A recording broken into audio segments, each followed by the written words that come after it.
The scratch of Mrs. Henderson's coat against the wooden chair told me she'd settled into her usual spot near the periodicals. The hum of the computer lab filtered through the open doorway to my left, punctuated by the occasional cough from someone pretending they weren't watching videos on library time. I counted my steps carefully, trailing my fingers along the shelf spines, feeling for the subtle differences in texture that told me where one section ended and another began. 17 steps from the circulation desk to the Braille section. Always 17. I'd memorized this route 3 years ago when I started working here, back when Elena first took a chance on hiring a blind library assistant. Most people assumed I couldn't do the job, that shelving books required sight.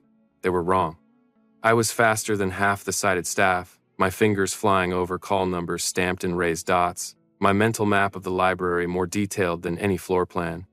My name is Perry Ashford. I'm 24 years old and I've been blind since birth. Some genetic condition my parents never bothered explaining before they died 6 years ago in a car accident that also should have killed me but didn't. I don't remember their faces because I never saw them, but I remember my mother's voice reading to me, my father's rough hands teaching me to tie my shoes by feel. I remember Riley, my younger brother, crying in the hospital after the funeral, asking me how we'd survive when I couldn't even see. I'd figured it out. We'd survived. Barely, but we had. I shelved The Last Braille Return, a mystery novel someone had checked out 3 times this year, and allowed myself a moment of exhaustion. I'd worked a double shift because Marcus called in sick again, which meant I'd been on my feet for 9 hours with only a granola bar for lunch. My studio apartment was a 30-minute walk from here, and I still needed to stop at the corner store for milk and bread. Riley hadn't called in 3 weeks, which wasn't unusual. He went through phases of ignoring me when he was embarrassed about something, but it left me with a knot of worry in my stomach that hadn't eased. The library would close in an hour.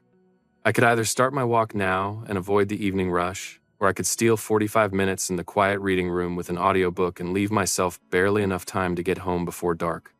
The choice wasn't really a choice. I was too tired to care about being practical.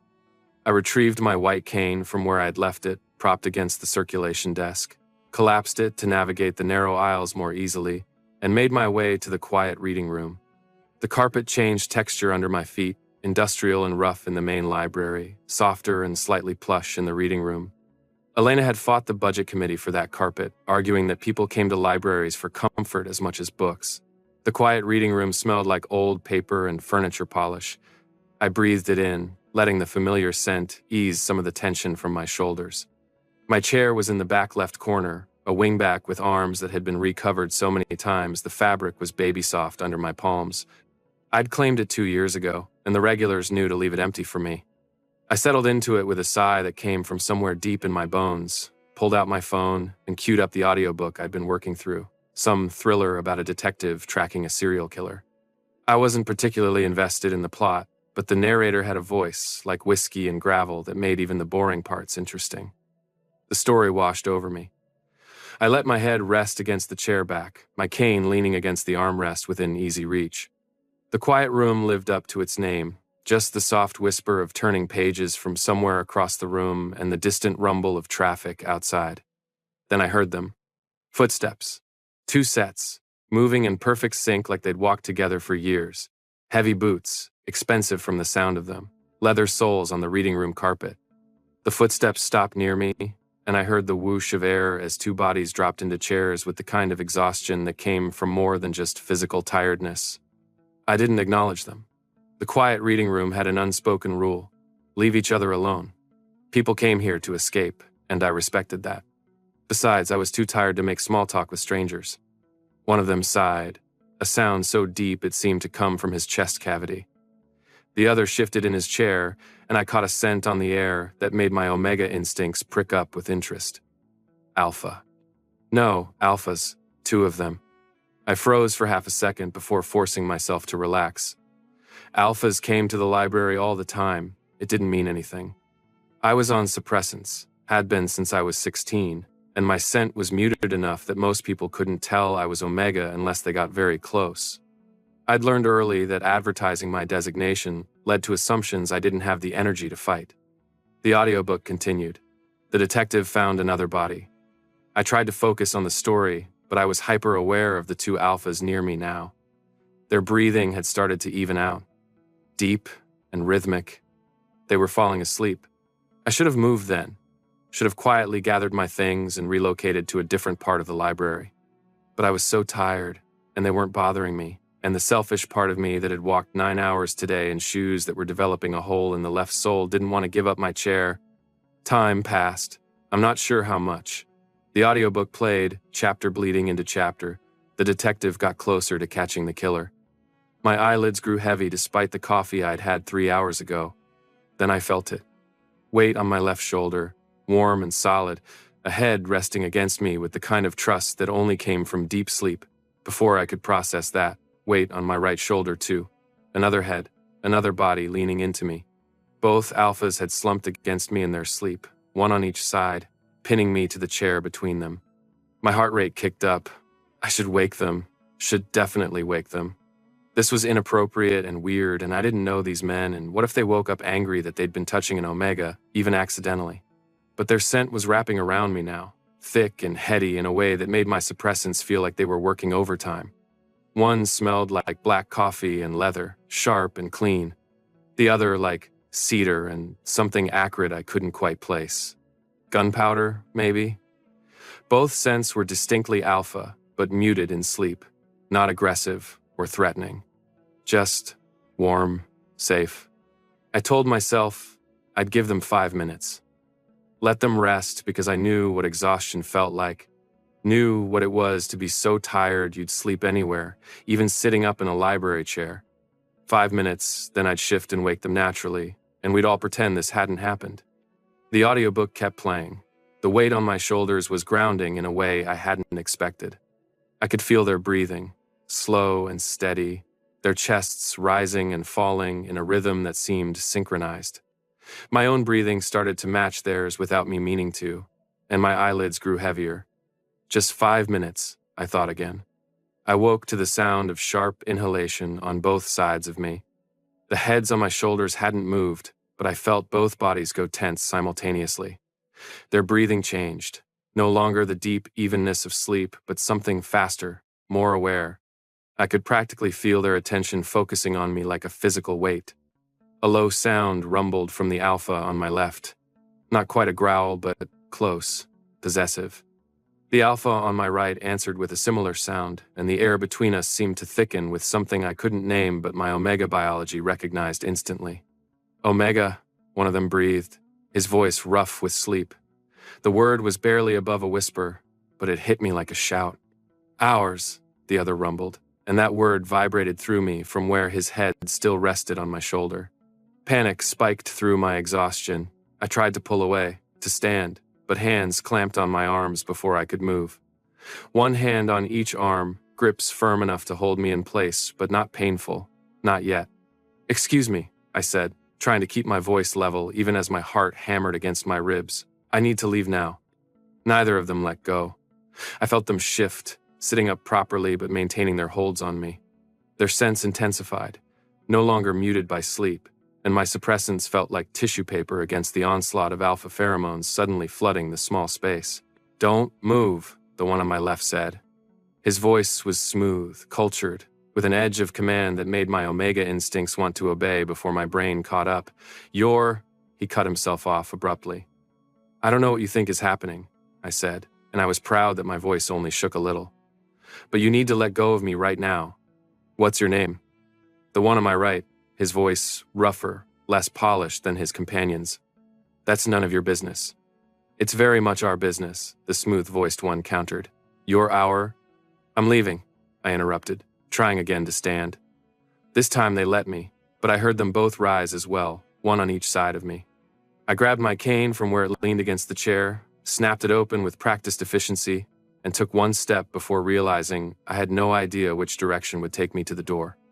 I'd been disoriented by sleep, by their proximity, by the way my omega biology was screaming at me to stay close to these alphas even as my rational mind knew I needed to run. "Perry?"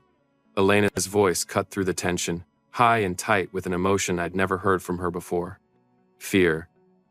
Mr. Cross, I didn't know you were here. Is there a problem?" My blood turned to ice in my veins. Cross. I knew that name. Everyone in this neighborhood knew that name. The Cross twins ran half the illegal operations in the city, from protection rackets to underground gambling to things people only whispered about. They were dangerous, powerful, and very, very bad news for someone like me. Cross? I echoed, my voice coming out strangled. As in the people who own half this neighborhood, Elena said quietly. I could hear the forced calm in her voice, the way she was trying not to provoke them. Perry, maybe you should... We're looking for Riley Ashford, the smooth-voiced one said. Dayton, I realized. Dayton Cross, the strategic one, the one who handled the business side of their operations. Which meant the rougher voice belonged to Gable Cross, who handled enforcement. I was trapped between the two most dangerous men in the city, and they were looking for my brother. You know him? Dayton continued when I didn't answer. He's my brother, I whispered, because lying seemed both pointless and dangerous. What do you want with Riley? He owes us money, Gable said bluntly, his voice coming from my right. $50,000, plus interest. It's been 8 weeks. The floor seemed to tilt under my feet. $50,000. Riley didn't have $50 most days, let alone $50,000. I made $18,000 a year working at the library. Combined, we couldn't pay back that kind of debt in a decade. That's not possible, I said. But even as I spoke, I knew it was. Riley had always been too confident, too sure he could beat the odds. He'd promised me 6 months ago he'd stopped gambling, stopped borrowing money from dangerous people he'd promised. He borrowed it, Dayton said, and his voice was closer now.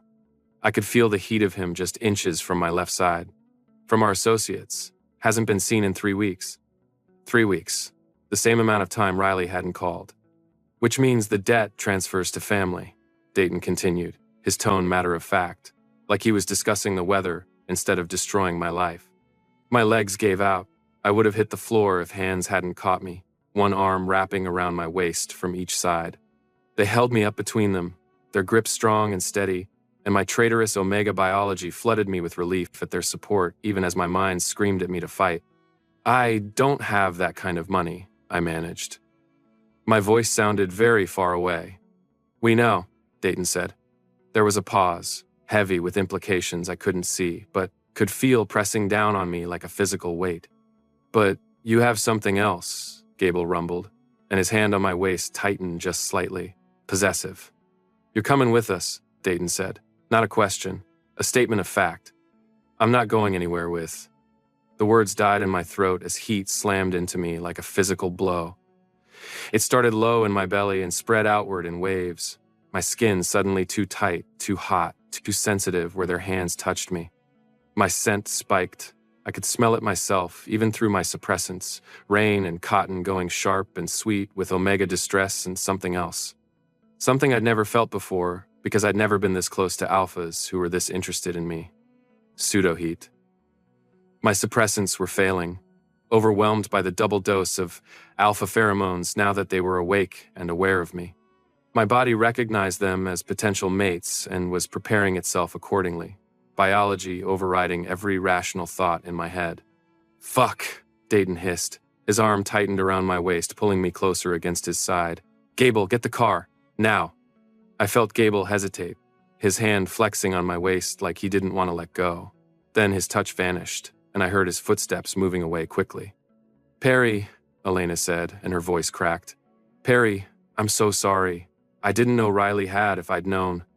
It's not your fault, I tried to say, but the words came out slurred. The pseudo-heat was intensifying, my knees buckling again. Dayton caught me easily, shifting to hold me fully against his chest. I should have fought, should have screamed.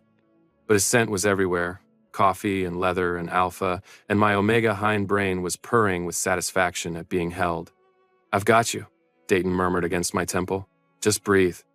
The last thing I remember before the pseudo-heat dragged me under completely was the sound of Elena crying softly in the background, and the terrifying realization that I'd just lost every shred of independence I'd fought so hard to build.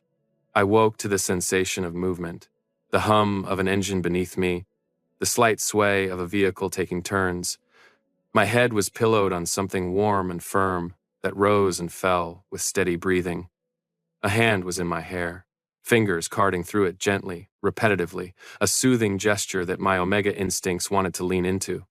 I kept my eyes closed out of habit before remembering it wouldn't make a difference anyway. The pseudo-heat had broken, leaving me weak and disoriented but no longer burning from the inside out. My suppressants must have reasserted themselves once I was unconscious, once the immediate trigger of the alphas' attention had been removed.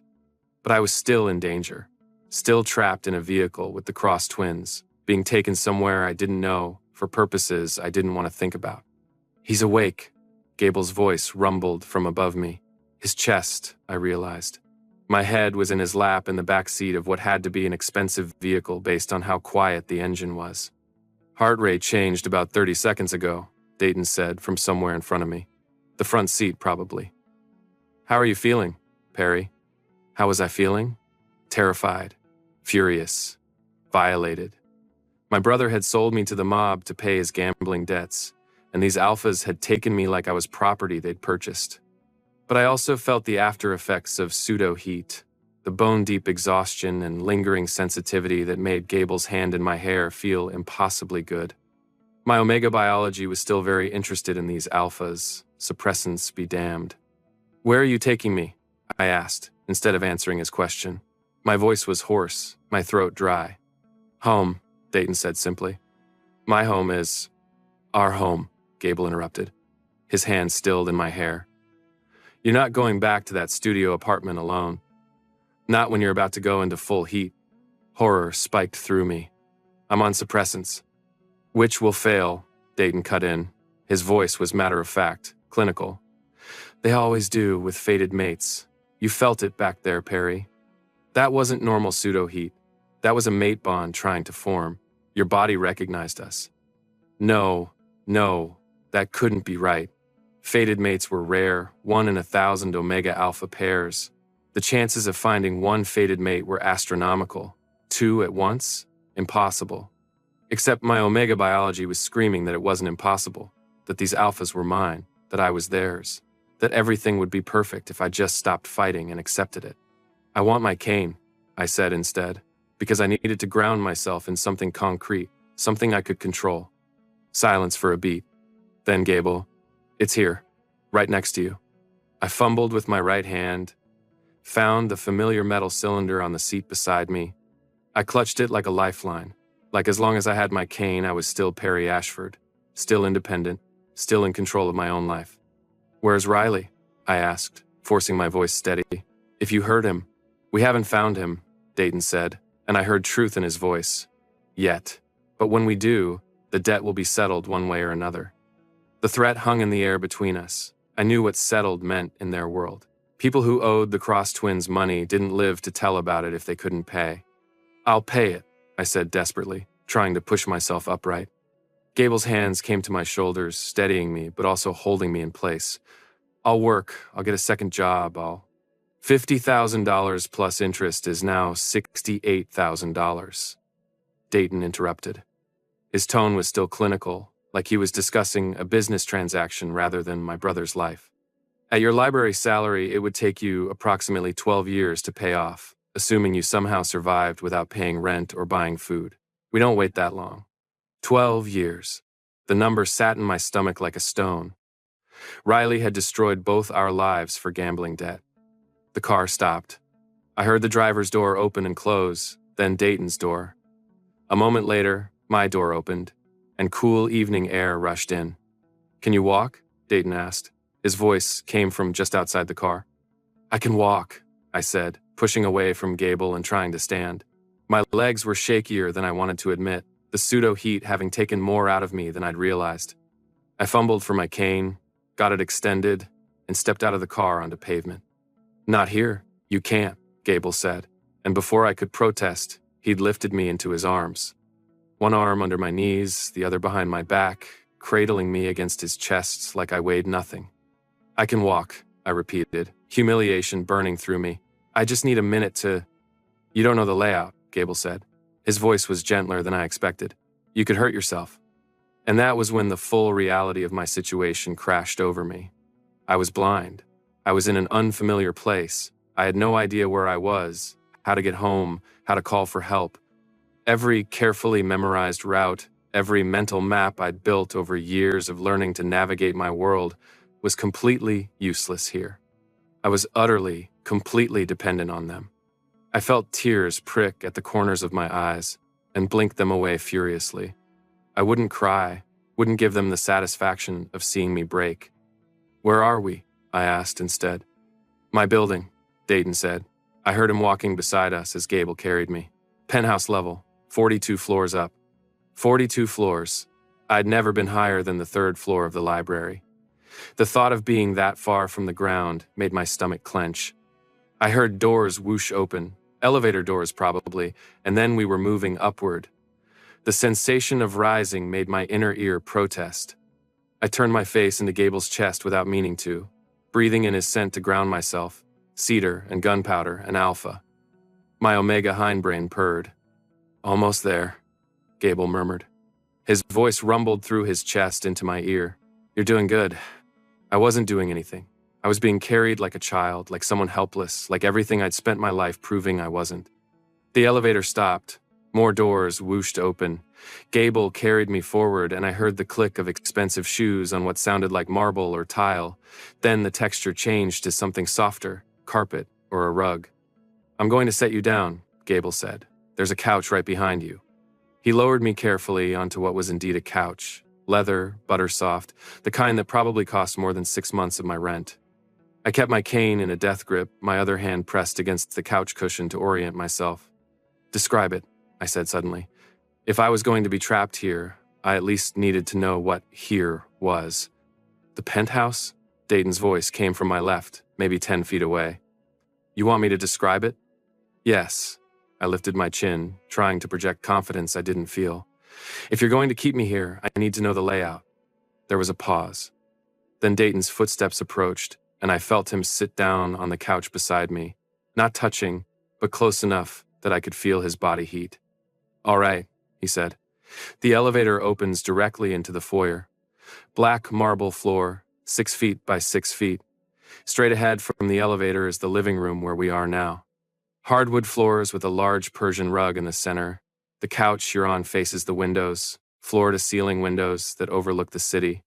To your left is the kitchen. Open concept, marble countertops, island in the center. To your right is a hallway that leads to 3 bedrooms and 2 bathrooms. The master is at the end. The other 2 bedrooms are on the left and right before you reach it." His voice was calm, precise, giving me the information I needed without condescension. I built the mental map in my head as he spoke, filling in the details. "How far to the windows?" I asked. 15 feet from where you're sitting." "And the kitchen?" 20 feet to your left. You'll cross from the rug to hardwood about halfway there." I nodded, processing. "What else?" "There's a study off the living room, on the far right side. My office. Gable's is in the master bedroom. There's a gym in the building, pool on the 41st floor, but you wouldn't." He stopped abruptly. "Wouldn't what?" I asked sharply. "Be able to use them? Because I'm blind?" "I was going to say you wouldn't have access without one of us," Dayton corrected. "The elevator requires a key card for the penthouse level. Building security is extensive. Because they were criminals, because people wanted to kill them, and now I was trapped in their fortress, 42 floors above the ground, with no way out.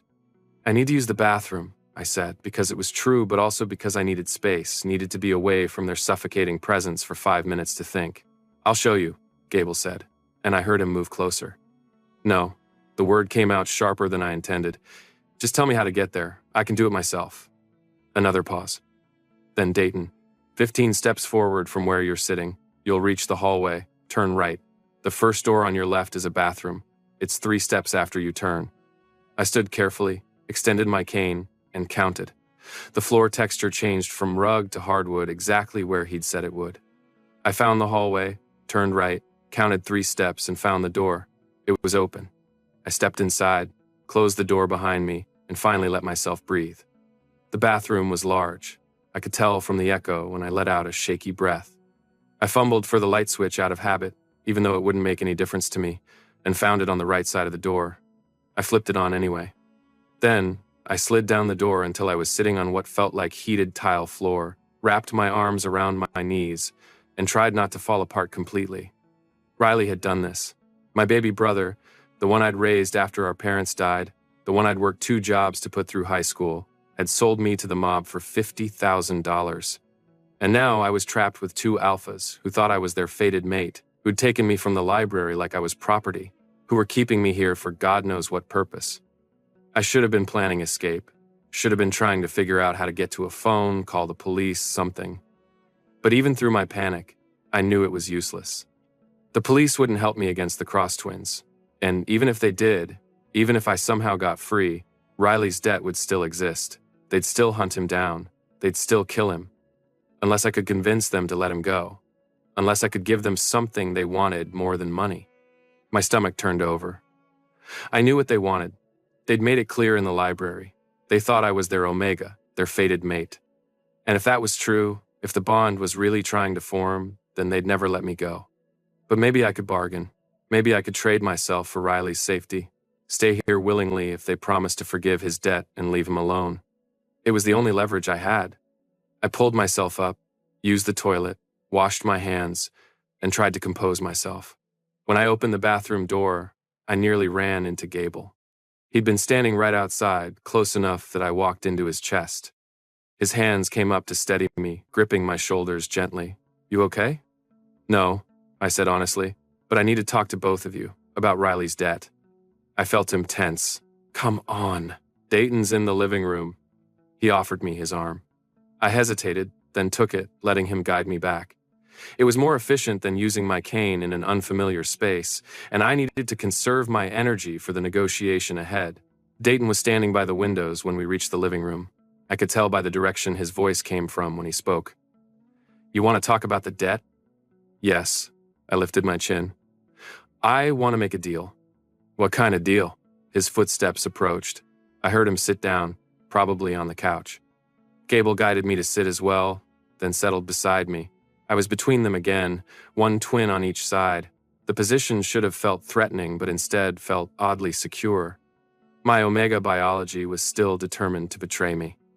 "You said the debt is $68,000, I began, keeping my voice as steady as I could. "I can't pay that.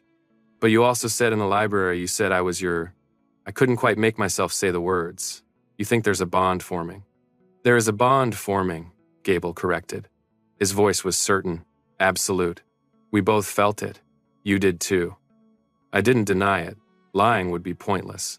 "If that's true, then you want me to stay here." "Yes," Dayton said simply. "Then here's my deal. I'll stay. Willingly.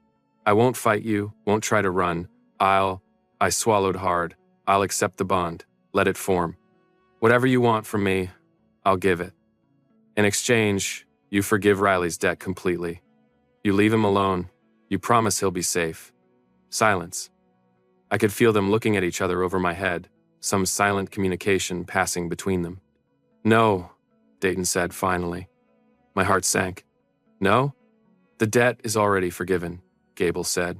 His hand found mine, engulfing it completely. "Has been since we scented you in the library." I jerked my hand away. "What?" "The debt was never the point," Dayton said. His voice was calm, matter of fact. "Riley borrowed money from our associates. Yes, that's true. But the moment we realized you existed, the moment we caught your scent, the debt became irrelevant." "You mean..." Horror was creeping up my spine. "You were never going to collect it?" "We were going to find Riley." Dayton corrected. Make sure he understood the consequences of borrowing money he couldn't repay. But the debt itself? That was just an excuse to keep you here until you accepted the bond. "You lied to me," I whispered. "You let me think." "We didn't lie," Gable interrupted. "Everything we told you was true. Riley does owe money. We are looking for him. The debt does transfer to family.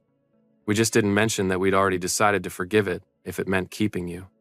I stood abruptly, rage burning through the fear. "You manipulated me. You scared me. Made me think you were going to hurt my brother. Made me bargain for his safety when it was never in danger." "It is in danger," Dayton said, and his voice had an edge now. "Just not from us. Riley owes money to other people too, Perry. People who aren't as forgiving as we are. People who will hurt him if they find him first." That stopped me. "Other people?" "Victor Santos," Gable said grimly. "Runs operations on the south side. Riley borrowed from him too, about a month before he borrowed from us. $30,000. That's now closer to $50,000, with Santos's interest rates. I sat back down heavily. You're lying. Call him, Dayton said, and I heard him moving, pulling something from his pocket. We can give you Riley's number. Ask him yourself. I don't have his number, I admitted. He hasn't called in 3 weeks. We know, Gable said quietly. We've been trying to find him too, to bring him in before Santos does. Why? I asked. Why do you care what happens to him if the debt is forgiven? Because he's your brother, Dayton said simply, and you're ours, which means he's under our protection whether he deserves it or not. The casual possessiveness in his voice sent a shiver through me.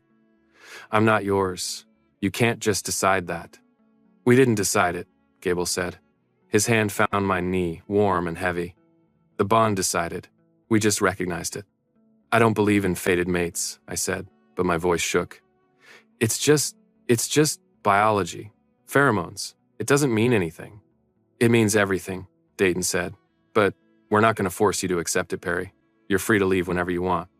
I laughed, bitter and sharp. I'm blind and 42 floors up in a building I don't know, in a part of the city I've never been to. How exactly am I free to leave? Marco will drive you anywhere you want to go, Dayton said. Your apartment, the library, anywhere. Right now if you want. We won't stop you. It had to be a trap. They couldn't actually mean it. And Riley's debt? Forgiven either way, Gable said. Stay or go. We'll find him, and make sure Santos doesn't touch him. Why? I demanded. If I leave, if I reject the bond, why would you still protect him? Because he's important to you, Dayton said softly. And hurting people you love would hurt you. We won't do that. I sat there, trembling with emotions I couldn't name. They were offering me freedom, offering to let me go, to protect Riley anyway, to ask for nothing in return. It should have been an easy choice. But my omega biology was screaming at me not to leave, not to walk away from these alphas who my body insisted were meant for me. And underneath that, quieter but just as insistent, was a treacherous part of me that was tired of being alone, tired of struggling, tired of being responsible for everything and everyone with no one to lean on. I need time, I whispered. To think. Take all the time you need, Dayton said. But your heat is coming, Perry. Maybe not today or tomorrow, but soon. When it hits, you'll need to decide whether you want us here or whether you want to ride it out alone. The thought of going through heat alone in this unfamiliar place was terrifying. But the thought of going through it with them, of letting them claim me completely, was even more terrifying. The bedroom you mentioned, I said. The one on the right, in the hallway. Is it prepared? Yes, Gable said. We had it ready before we brought you here. Of course they had. They'd been so sure I'd stay. Show me, I said. And then I want to be alone. Gable stood, offered me his hand. I took it, let him pull me up and guide me to the hallway. 15 steps, just like Dayton had said. Turn right. The first door on the right side of the hallway, not the bathroom on the left. Gable opened the door, and we stepped inside. The space felt large, the acoustics different from the living room. He walked me through it, describing as he went. A queen bed against the far wall. A dresser to the left. A closet on the right, already stocked with clothes in my size. A bathroom attached, with a walk-in shower and a bathtub.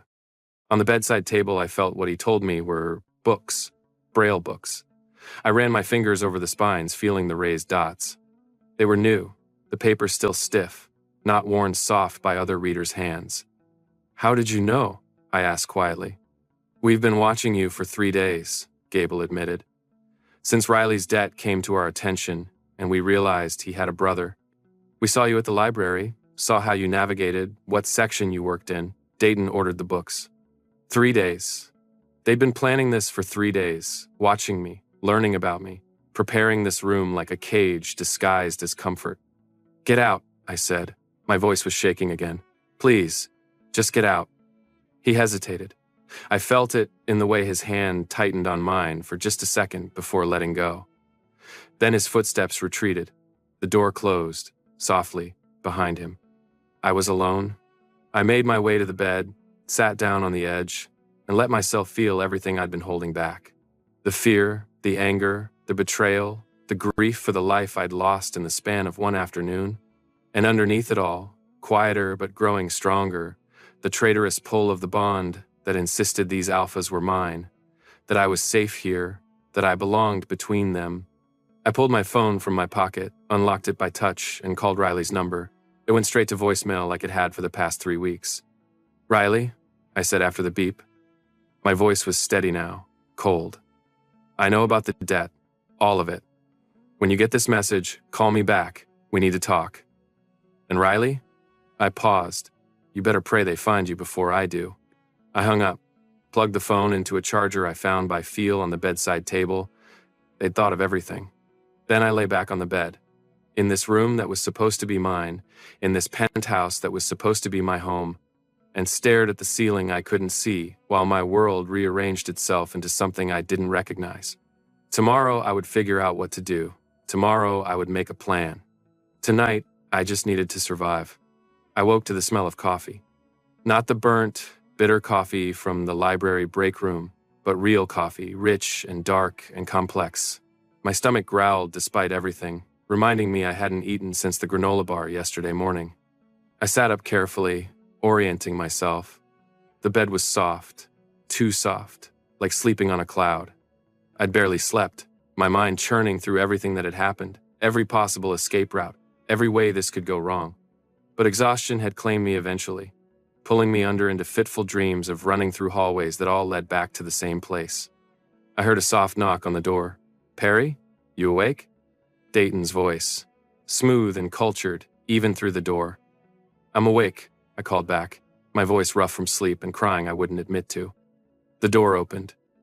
Footsteps approached, confident and measured. I smelled the coffee stronger now, and something else. Bread, butter. "I brought breakfast," Dayton said. I felt the bed dip as he sat down beside me, not touching but close. Toast, eggs, fruit, coffee if you want it. I wasn't sure what you liked. "I'm not hungry," I lied. "Your stomach says otherwise." There was amusement in his voice. "Eat, Perry. Whatever else is happening, you still need food." He was right, and I hated that he was right. I reached out and he guided my hand to a tray on my lap. I felt the plates, the arrangement of food, the mug of coffee still steaming. "Thank you," I said stiffly. "You're welcome." He didn't leave. I felt him sitting there, watching me eat. It should have been uncomfortable, but instead it was grounding. I ate the toast first, buttered perfectly, then the eggs that were fluffy and seasoned just right. The fruit was fresh, melon and berries that burst on my tongue. "Gable cooked," Dayton said. "He's better at it than I am. I tend to burn things." "Where is he?" I asked, despite myself. "Jim, working off nervous energy." Dayton paused. "We haven't claimed an Omega before, Perry. We're both trying to figure this out as we go." I set down my fork. "I haven't agreed to be claimed." "No," he agreed. "You haven't, but your heat will make that choice for you in the next few days. And before it does, there are things you should know." "Like what?" "Like the fact that we meant what we said last night. You can leave. The debt is forgiven. We'll protect Riley either way. But if you stay..." He paused. "If you stay and let the bond form, you need to understand what that means in our world." "Your world being organized crime," I said flatly. "Yes. We run operations across the city. Gambling, protection, some import-export that doesn't always follow legal channels. We have enemies, Perry. People who would hurt you to hurt us. If you bond with us, you become a target." "That's supposed to convince me to stay?" I asked, incredulously. "It's supposed to give you informed consent," he said. "We can protect you. We will protect you. But there's always risk. And you deserve to know that before making your choice." I picked up the coffee mug, wrapped my hands around it. The warmth was comforting. "What happens if I say no? If I leave and my heat comes anyway?" "We'll find you," Dayton said simply. "The bond is already pulling at us, Perry. When your heat hits, it'll be overwhelming for all of us. We'll know where you are, we'll feel your need, and we'll come for you whether you want us to or not. That's inevitable," he finished. "I'm not trying to scare you, I'm trying to be honest. Fated mate bonds don't give you a choice about whether they exist. Just about whether you fight them or accept them." I sipped the coffee, buying myself time to think. "You said you've been watching me for 3 days. What did you see?" You want to know what we think of you? Dayton said. Not a question, an observation. Yes. He was quiet for a moment. When he spoke, his voice was softer. We saw a man who navigates a world that wasn't built for him, with more grace than most people who can see. We saw someone who works himself to exhaustion for minimum wage, but never complains, never asks for help. We saw you shelve books faster than your coworkers, memorize layouts that would take others weeks to learn, go out of your way to help an elderly woman find a large print mystery novel. We saw strength, Perry, and stubbornness, and a loneliness that made us both want to fix it. My throat was tight. You don't know anything about me. We know enough, he said. We know you raised your brother after your parents died. We know you put him through school while working 2 jobs. We know he's let you down before, probably more than once, but you keep believing in him anyway. We know you're terrified of being dependent on anyone because you've learned that people leave, people die, people disappoint. And we know that under all that fear, you want someone to take care of you for a change. You're just too proud to admit it. Stop, I whispered, because he was right, and it hurt. His hand found mine on the mug, covered it gently. I'll teach you the penthouse layout today if you want. Every room, every measurement, every obstacle. By tomorrow, you'll be able to navigate it as well as you navigate the library. You won't be helpless here, Perry. We won't let you be. I pulled my hand away. Why? Why do you even care? Because you're ours, he said simply. And we take care of what's ours. Before I could respond, I heard the front door open. Heavy footsteps, 2 sets, Gable's voice. Dayton, we've got a problem. Dayton stood immediately. Stay here, he told me. Eat your breakfast. I'll be back. He left, closing the door behind him. I heard muffled voices from the living room, urgent and tense. I strained to hear but couldn't make out the words. Minutes passed. I finished the coffee, picked at the fruit, and tried not to let my imagination run wild about what problem meant in their world. The door opened again. This time it was Gable who entered, his scent filling the room. Cedar and gunpowder and something darker now. Anger. We found Riley, he said, without preamble. My heart jumped. Where? Is he okay? He's alive, Gable said grimly. For now. Santos has him. Sent us a message. He knows about you. Ice flooded my veins. What kind of message? A photo, Gable said. Riley, tied to a chair, beaten but conscious, and a note saying, if we want him back, we trade you for him. No, Dayton's voice from the doorway, sharp and commanding. Absolutely not. I'm not suggesting it, Gable said. I'm telling Perry what we're dealing with. I stood on shaky legs. When? When does he want the trade? Perry, Dayton started. When? I demanded. Tomorrow night, Gable said. Neutral ground. You for Riley. Then I'll do it, I said. My voice was surprisingly steady. I'll go. Like hell you will, Dayton snapped. I heard him cross the room, felt his presence right in front of me. Do you understand what Santos would do to you? He doesn't want you for your brother's debt, Perry. He wants you because he knows what you are to us. He'll hurt you to hurt us, torture you to draw us out. And when he's done with you, he'll kill you, just to prove he can. He's right, Gable said. His hand found my shoulder, gripped tight. You go near Santos, and you're dead. But, Riley... We'll get Riley, Dayton interrupted. Without trading you. We have resources, Perry. Plans. But we need you to trust us. Trust you? I laughed bitterly. You kidnapped me. You've been manipulating me since the moment we met. You're criminals who make a living hurting people. Why the hell would I trust you? Silence. Heavy and charged. Then Gable, his voice rough. Because Riley is your family, and we're gonna save him anyway, even though he doesn't deserve it. Because keeping you safe matters more to us than settling the debt or proving a point to Santos. Because when we say you're ours, we mean it. All of you. Including the parts that come with a fuck-up brother and a history of bad decisions. We have 28 hours, Dayton said. 28 hours to find out where Santos is holding him and extract him before the scheduled meeting. We've already got people working on it. And if you can't find him in time? I asked. We will, Dayton said with absolute certainty. But if you can't, I pressed. If tomorrow night comes and you don't have Riley, what happens then? Neither of them answered immediately. Then Gable, Then we kill Santos and everyone in his organization until someone tells us where your brother is. Which would start a war, Dayton added. Cost lives on both sides. Destabilize half the city. But we'd do it, for you. I sank back onto the bed. They were talking about mass murder like it was a minor inconvenience. Like burning down half the city was an acceptable price for keeping me from being traded to their rival. You're insane, I whispered. No, Dayton said. We're alphas who found our omega. There's nothing we wouldn't do to keep you safe. I heard him move away, heard both of them talking in low voices by the door. Then Gable approached me again, sat down on the bed beside me. I know you're scared, he said quietly. I know this is all too much, too fast. But Perry, I swear to you, we will get your brother back, and we'll keep you safe. Both of those things are true at the same time. You don't have to choose. I want to help, I said. I can't just sit here while Riley is. Yes, you can. Dayton cut in. And you will.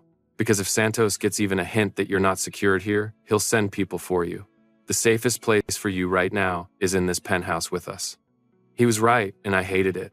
Hated being helpless, hated being protected like I was something fragile and breakable. I need to call him, I said suddenly. Riley, if Santos has his phone, I can. No, both twins said simultaneously.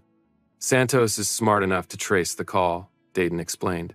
Use it to track your location. We can't risk it. Then what am I supposed to do? I demanded. Just wait here, like a good little Omega, while you two play hero? Learn the layout, Gable said, like Dayton offered.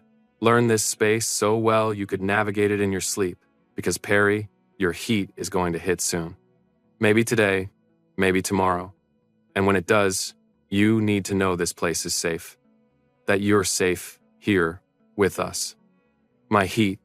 I'd almost forgotten about it in the chaos of Riley's kidnapping, but my body hadn't forgotten. I could feel it building, a low simmer beneath my skin that my suppressants were barely containing. How do you know? I asked. About my heat? Your scent, Dayton said. It's changing, getting sweeter, more intense. Your body is preparing even if your mind hasn't accepted it yet. I touched my neck self-consciously, where my scent glands were. I don't want this. The bond, the heat, any of it. We know, Gable said gently. But it's coming anyway. They left me alone after that, closing the door softly behind them. I sat on the bed in this too-soft room in this too-nice penthouse and tried to figure out how my life had fallen apart so completely in less than 24 hours. Riley was being held by a crime lord who wanted to trade him for me. I was trapped in a penthouse with two alphas who insisted I was their fated mate. My heat was coming, whether I wanted it or not. And somewhere beneath all the panic and fear, my Omega biology was still insisting that these alphas were mine, that I was safe with them, that everything would be perfect if I just stopped fighting. I picked up one of the Braille books from the nightstand, ran my fingers over the title page. Pride and Prejudice, one of my favorites. They'd even gotten that right. I started to read, letting the familiar words ground me, and tried not to think about what would happen when my body's biology finally overrode my mind's resistance. The next 24 hours passed in a strange, suspended tension. Dayton made good on his promise to teach me the penthouse layout. He walked me through every room, describing dimensions and furniture placement in precise detail. 15 steps from the living room couch to the kitchen island. 22 from my bedroom door to the bathroom. 8 steps from the hallway to Dayton's study. He never rushed me, never showed impatience when I made him repeat measurements or when I needed to touch every surface to build my mental map. Gable joined us for some of it, adding details Dayton missed. The study has a leather chair that creaks when you sit in it. The kitchen floor slopes slightly near the sink, water drainage from when they renovated. By the second day, I could navigate the main living areas without my cane, counting steps automatically, my hands finding door frames and furniture edges without conscious thought. It should have felt like a victory. Instead, it felt like accepting my captivity. They didn't push, didn't try to touch me beyond the necessary guidance. They made food appear when I was hungry, coffee when I needed it, space when I got overwhelmed. They talked to me like I was a person, not property, asking about the books I liked, my work at the library, careful, neutral topics that avoided the elephant in the room. But I could feel their restraint like a physical thing, the way Gable's breathing would catch when I walked past him. the way Dayton's voice would roughen when I said his name. My scent was intensifying, I could smell it myself, rain and cotton giving way to something sweeter, more inviting, heat approaching. My suppressants were failing. I'd taken my dose this morning and felt it burn through my system in hours instead of the usual 24. My skin was too sensitive, my body temperature running hot, my omega instincts clawing their way to the surface no matter how hard I tried to push them down. And through it all, the constant low-level panic about Riley. They'd had people searching for him all day. I heard them on phone calls, giving orders in voices that made me glad I wasn't on the receiving end.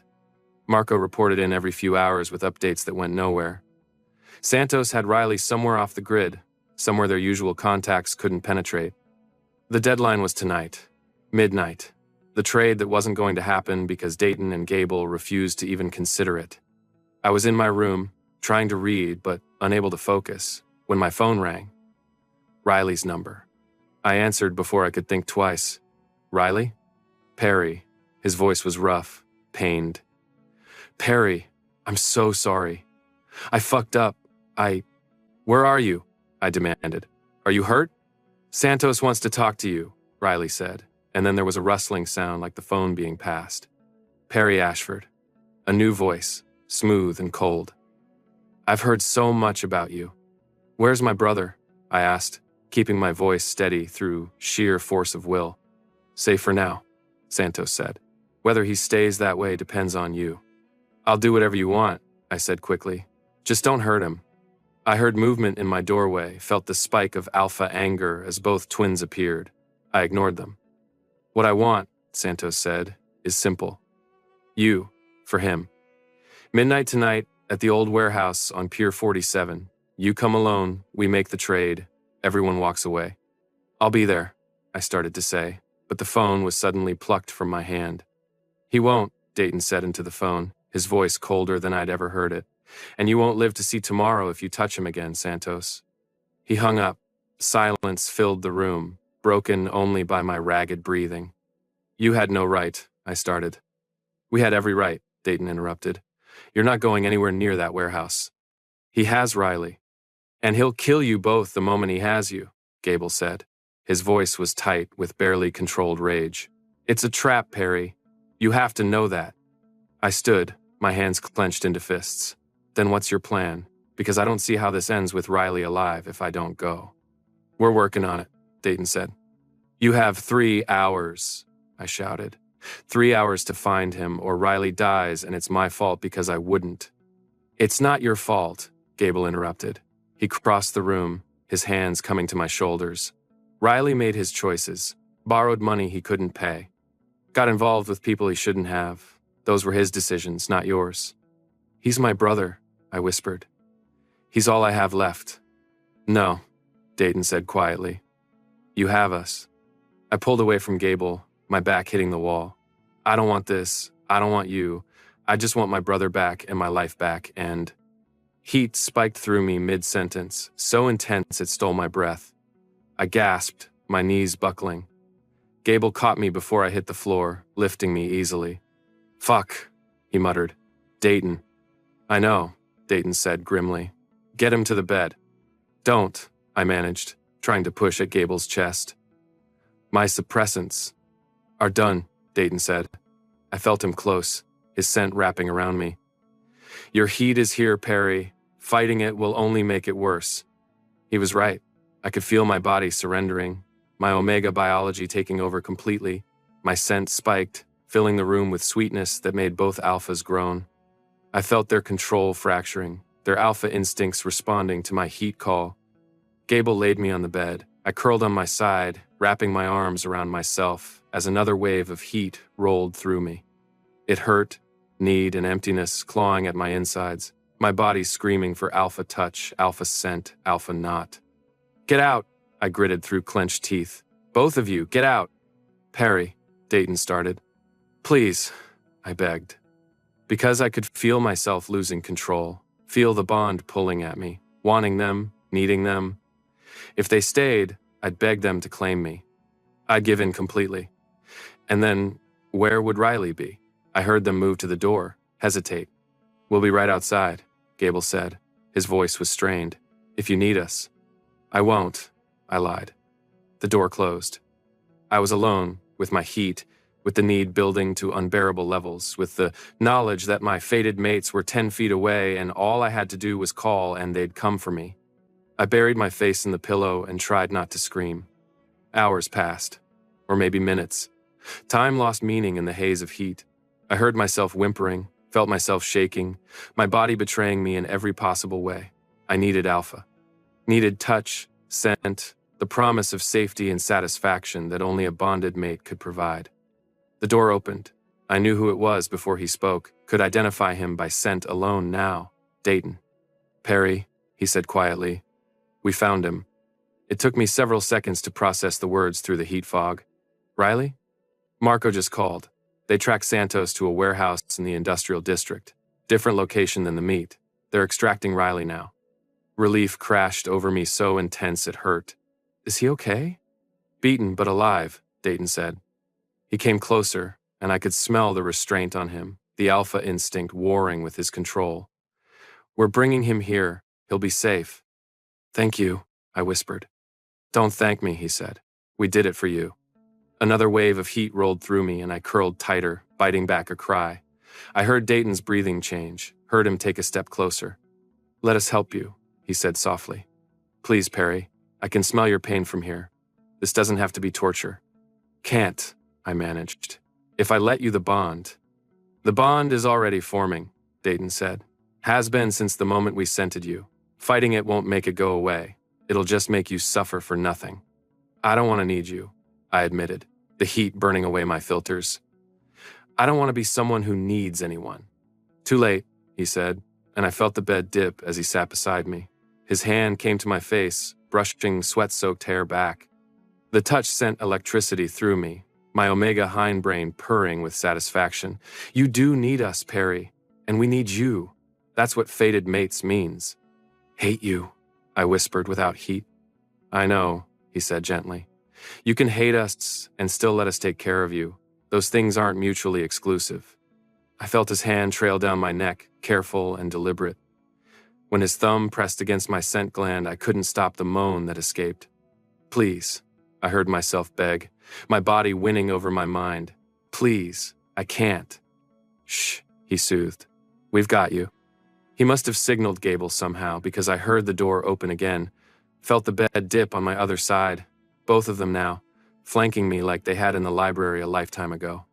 We won't claim you without your permission, Dayton said. But we can help with the pain, make it easier, if you'll let us. I should have said no, should have held on to my pride, my independence, my conviction that I didn't need anyone.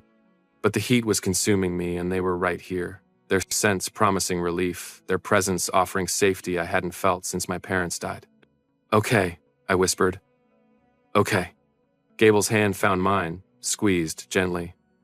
We'll take care of you, I promise. And they did. They didn't claim me that first night, didn't bite or bond, just held me through the worst of the heat waves, their scents calming the worst of the pain, their hands soothing without demanding. They brought me water when I needed it, changed the sweat-soaked sheets, murmured reassurances in voices rough with their own restraint. I fell asleep between them sometime near dawn, my body finally exhausted enough to override the heat temporarily. When I woke, Gable was gone, but Dayton was still there, his back against the headboard, my head pillowed on his chest. Riley? I asked, my voice hoarse. Safe, Dayton assured me. Marco got him out. He's in the guest room, sleeping off the sedatives the doctor gave him. Can I see him? Soon. Your heat will break completely in another day or so, then you can see him. I should have moved away from Dayton, put distance between us, reasserted boundaries that had blurred completely during the night. But his hand was in my hair, his heartbeat steady under my ear, and for the first time in years, I felt safe. Thank you, I said quietly, for saving him. You already thanked me, Dayton said. I mean it this time. I felt him shift, his hand tilting my face up, his thumb traced my cheekbone gently. When your heat fully breaks, he said, we need to have a conversation about the bond, about what you want, about where we go from here. But for now, just rest. You're safe. Riley's safe. Everything else can wait. I nodded against his chest and let myself drift. surrounded by alpha scent and the unfamiliar comfort of not being alone. The heat broke on the third day. I woke feeling clear-headed for the first time since it started, my body sore but no longer burning, my mind my own again. The room was empty, morning light filtering through curtains I couldn't see but could feel warming my face. I sat up carefully, taking inventory. Showered at some point during the heat, I remembered vaguely Gable helping me when my legs wouldn't hold me. Changed into clean clothes, soft cotton that smelled like their laundry detergent. The bed had been stripped and remade while I slept. I heard voices from the living room, Dayton and Gable's familiar tones, and another voice I'd know anywhere, Riley. I stood, grabbed my cane out of habit even though I'd memorized this space, and made my way to the living room. 17 steps to the hallway, turn left, 20 steps to the opening. "Perry," Riley's voice, thick with emotion. Footsteps rushed toward me, and then his arms were around me, pulling me into a hug that smelled like hospital antiseptic and the cologne he'd worn since high school. "God, Perry, I'm so sorry. I'm so fucking sorry." I hugged him back, relief and anger warring in my chest. "You're an idiot." "I know," he said, his voice breaking. "I know. The debt, what I did, is forgiven," Dayton's voice cut in. "We've been over this, Riley. The debt is settled. You're free to go." I felt Riley tense. "And Perry?" "Perry makes his own choice," Gable said. "Always has." Riley pulled back, his hands on my shoulders. "Come home with me. Please. We'll figure something else out, some other way." "Riley," I interrupted gently, "I need to talk to you alone." I felt him hesitate, felt the twins' attention sharpen.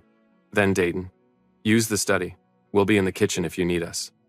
Riley guided me to the study, closed the door. I heard him pace, anxious energy radiating off him. "Tell me the truth," I said. "All of it. How much do you really owe? Who else besides Santos?" He was silent for a long moment. Then, 50 to the Cross twins, 50 to Santos. Another 20 to a bookie on the south side. 10 to a loan shark in Chinatown.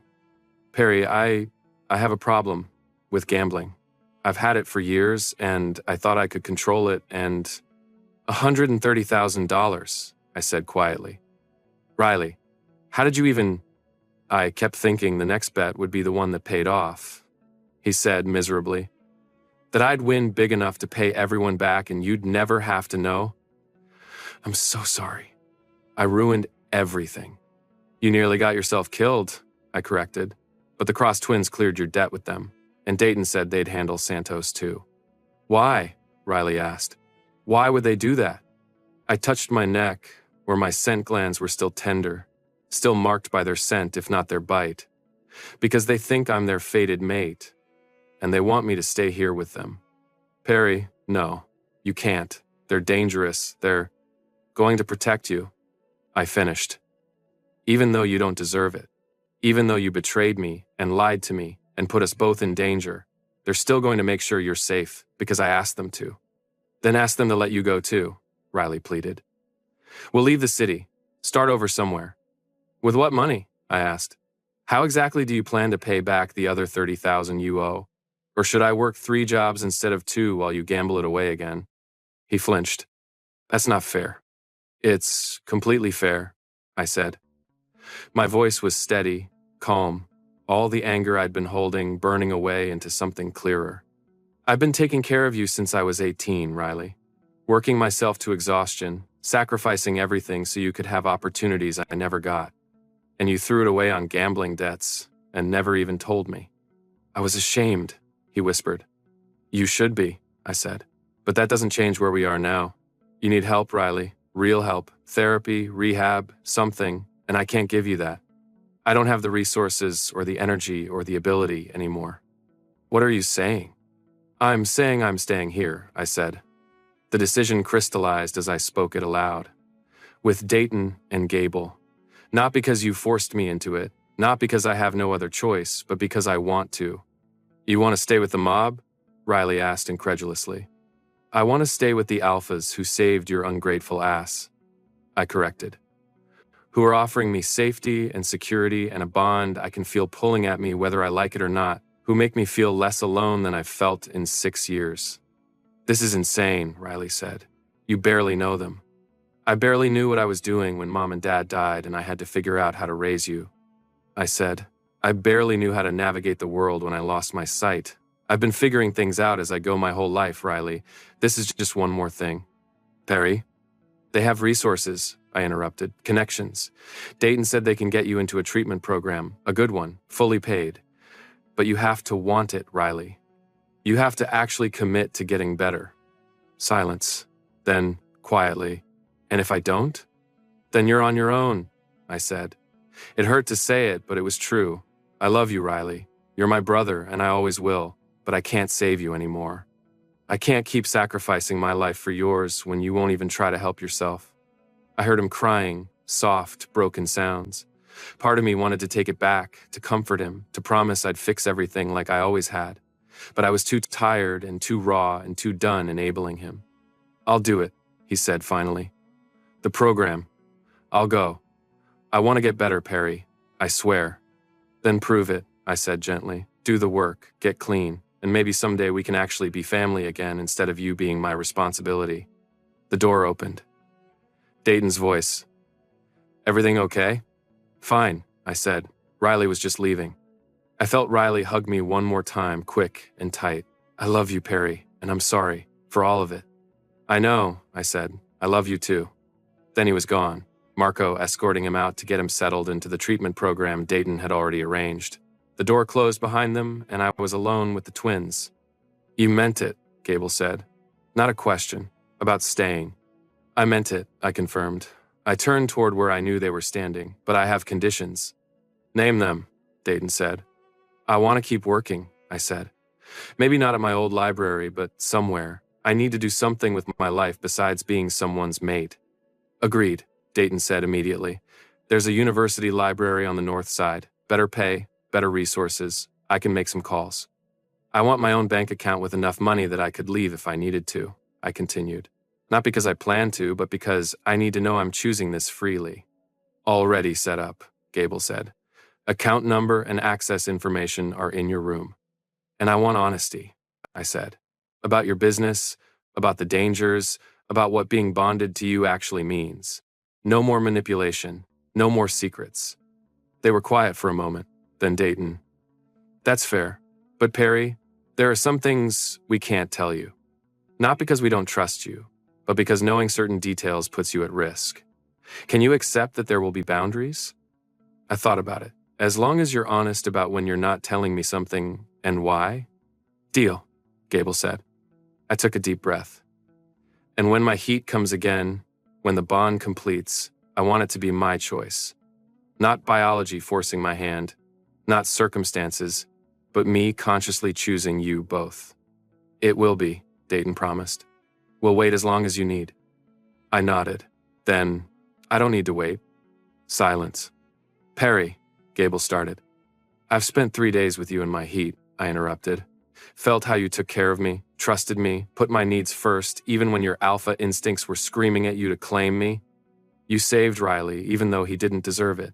You've given me more safety and security in 4 days than I've had in years. I paused. I'm choosing you, both of you. Right now, fully aware and in my right mind, I'm choosing this bond. I heard them move, felt them close the distance between us. Dayton's hand cupped my face gently while Gable's arm wrapped around my waist from behind. Surrounded by them, their scents wrapping around me like a promise. You're sure? Dayton asked softly. I'm sure, I said. Then we'll do it right, Gable rumbled. Not during heat, when you're vulnerable. During your next heat, when the bond can complete naturally. But until then, Dayton said, and I felt him lean closer, his breath warm against my face. You're ours, Perry Ashford, and we're yours. I tilted my face up, seeking his kiss. Our lips met, gentle and sure, and I felt the bond surge between us, recognizing, claiming, accepting. When we parted, I turned to Gable, found his mouth waiting. His kiss was different, rougher, more demanding, but just as reverent. Ours, Gable repeated against my lips. Yours, I agreed. And for the first time in longer than I could remember, I felt like I was home. My next heat came 3 weeks later.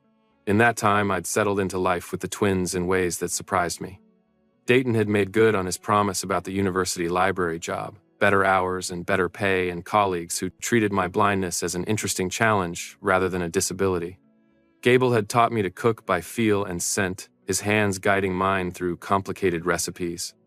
They both learned to read my moods through scent and body language, knowing when I needed space and when I needed comfort. The bond was growing stronger every day, even without the final claiming bite. I could sense them in the penthouse, feel their emotions like shadows of my own. Dayton's quiet satisfaction when a business deal went well. Gable's protective rage when someone looked at me wrong on the street. My own contentment settling into their lives like I'd always belonged there. We'd had family dinners with Riley twice now, supervised visits while he completed his inpatient treatment. He was different, quieter, more thoughtful, actually taking responsibility for his choices instead of making excuses. It was a start. I'd met Marco properly, learned that the gruff security chief had a soft spot for classic literature, and debated the merits of Hemingway versus Fitzgerald with me over coffee. I'd met their legitimate business partners, been introduced as their mate with a possessive pride that made my omega hindbrains sing. Santos was gone. Dayton didn't give me details, but I'd heard enough to know the problem had been resolved permanently. The other debts Riley owed had been quietly paid off. The recipients given very clear instructions that Riley was under cross-protection and any future loans would be considered a hostile act. I was safe. Riley was safe. And I was about to complete the bond that had been pulling at me since that first day in the library. The heat came on a Saturday morning. I woke to that familiar spike of need, my body temperature rising, my scent flooding the bedroom with sweetness. But this time, there was no panic, no fear, just anticipation. Gable was already there, his scent telling me he'd been waiting. Perry? It's time, I said simply. He scooped me up, carried me to the master bedroom where Dayton was waiting. They'd prepared, I realized. Soft sheets, water within reach, the room scent marked by both of them so I'd feel safe and surrounded. You're sure? Dayton asked, even though we'd discussed this, even though I'd confirmed a dozen times. I'm sure, I said. I want this, want you, both of you. They undressed me gently, reverently, their hands mapping skin they'd touched before but never claimed. Dayton kissed me like I was something precious while Gable's mouth found my scent gland, licking and sucking in preparation for the bite to come.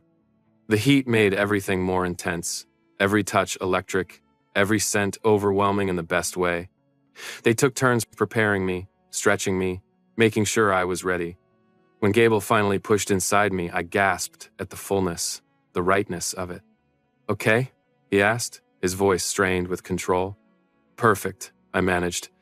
He moved slowly at first, building the pleasure in waves. Dayton's hands were everywhere, stroking and soothing and claiming. When I was on the edge, trembling with need, Gable leaned down and bit my right scent gland. The pain was sharp and bright and lasted only a second before pleasure crashed over me. The bond snapped into place like a physical thing, connecting me to Gable in ways I couldn't explain. I could feel his emotions, his love and possessiveness and satisfaction. Could feel his alpha instinct singing with triumph at finally claiming his omega. He nodded inside me, locking us together, and I sobbed with the intensity of it. When his knot finally went down, Dayton was there, gentle hands positioning me for him. His claiming was different, slower, more controlled. He built the pleasure methodically until I was begging, and only then did he bite my left scent gland, completing the second bond. Two mates, two bonds. I could feel them both now, distinct but harmonizing, their emotions mixing with mine until I couldn't tell where I ended and they began. Ours, Dayton breathed against my neck. Mine, I corrected, finding the strength to bite his wrist, to mark him as mine in return. Then Gable's wrist, my teeth breaking skin, completing the pack bond. They both groaned, their scents spiking with possessive satisfaction. The heat lasted 3 days. They took turns caring for me, claiming me, making sure I knew beyond any doubt that I belonged to them and they belonged to me. When it finally broke, I was exhausted and satisfied and bonded so completely I couldn't imagine life without them. No regrets? Dayton asked, his fingers tracing the healing bite marks on my neck. No regrets, I confirmed. You're stuck with me now. Good, Gable rumbled, pulling me closer against his chest. Because we're never letting you go. And they didn't. 6 months later, I was standing in the university library, shelving returns in the Braille section, when I felt it. The pull of the bond, warm and sure, telling me Dayton and Gable were approaching even before I heard their footsteps. Perry, Dayton's voice, amused. You're not supposed to be working today. I covered for Melissa, I said, not turning around. Her daughter has the flu. Always helping everyone, Gable said, and I felt his arm wrap around my waist from behind. You never stop, do you? Says the man who worked through our anniversary dinner last month, I countered. That was one time, Gable protested. 3 times, I corrected. But who's counting? Dayton's hand found my face, tilting it up for a kiss. We brought lunch, thought we could eat in the quiet reading room. The quiet reading room where we'd first met, where they'd fallen asleep on my shoulders and woken up to claim me. We'd been back there dozens of times, a private joke between the 3 of us. I have 15 minutes left on my shift, I said. We'll wait, Dayton said simply. And they did, settling into chairs nearby while I finished my work. I could feel them through the bond, their contentment at being near me, their alpha satisfaction at watching their omega in his element. When my shift ended, we went to the quiet reading room together. They'd packed sandwiches from the deli I liked, coffee exactly how I preferred it, fruit that they hand-fed me between kisses. Riley called this morning, Dayton said eventually. He's 6 months clean, got accepted into a community college program for accounting. That's good, I said, meaning it. Riley and I had rebuilt our relationship slowly, carefully. He'd earned back my trust one small decision at a time. We'd never be what we were before, but we were becoming something better. And Santos's old territory is fully integrated, Gable added. No resistance, no complications. They still told me about their business in vague terms, enough to keep me informed, but not enough to put me at risk. It was a compromise I'd learned to live with. There's something else, Dayton said. His tone had changed, gone careful in a way that made my omega instincts perk up. What? I asked. We've been thinking, Gable said, about the future, about family. My heart rate kicked up. We'd talked about this, about the possibility, but never seriously. You want pups. We want pups with you, Dayton corrected. If you want them to. There's no pressure, Perry. Your career, your independence, they're all important. But if it's something you'd consider… Yes, I interrupted. Yes, I want that. I felt them both go still. Yes? Gable echoed. Yes, I repeated firmly. I want a family with you. Want to give our children everything we didn't have. Safety, security, 2 parents who love them and each other. Dayton kissed me, deep and claiming. When we parted, Gable took his turn, his hands cradling my face like I was something infinitely precious. Soon then, Dayton said. We'll start trying soon. Not here, I said, laughing. This is still a library. Says the Omega who begged us to claim him in the study last week, Gable teased. I felt heat flood my cheeks. That was different. You were being impossible, and I cut myself off, unwilling to admit how easily they could wind me up. You what? Dayton prompted, voice full of amusement. Wanted my mates to pay attention to me, I finished primly. We always pay attention to you, Gable said. Can't help it. You're the center of our world. It should have been embarrassing, the casual possessiveness, the public claiming, but the bond hummed with their sincerity, their love, their absolute certainty that I was theirs and they were mine. Take me home, I said quietly. Please. They did. And later, wrapped between them in our bed, their hands mapping my skin with familiar reverence, their scents surrounding me with safety and love, I thought about that day in the library 6 months ago. The day 2 exhausted alphas had fallen asleep on a poor, blind Omega's shoulder. The day they'd woken up and decided I was theirs. The day they'd refused to let me go. The day my real life had begun. Perry? Dayton's voice pulled me from my thoughts. Where'd you go? Nowhere, I said truthfully. I'm exactly where I belong. Damn right you are, Gable rumbled, pulling me closer. I fell asleep between them, the bond warm and steady, my mate's heartbeats syncing with mine. Safe, loved, home, and I never looked back. Thank you for joining Perry's journey from independence to belonging, from solitude to pack. Sometimes the best things in life happen when we're too tired to fight them, when we fall asleep in the right place at the right time, when we let ourselves be caught by people who refuse to let us go. May you find your own safe harbor, your own home in unexpected places, and may you always have the courage to accept love when it finds you, even if it's not the love you planned for. Until next time,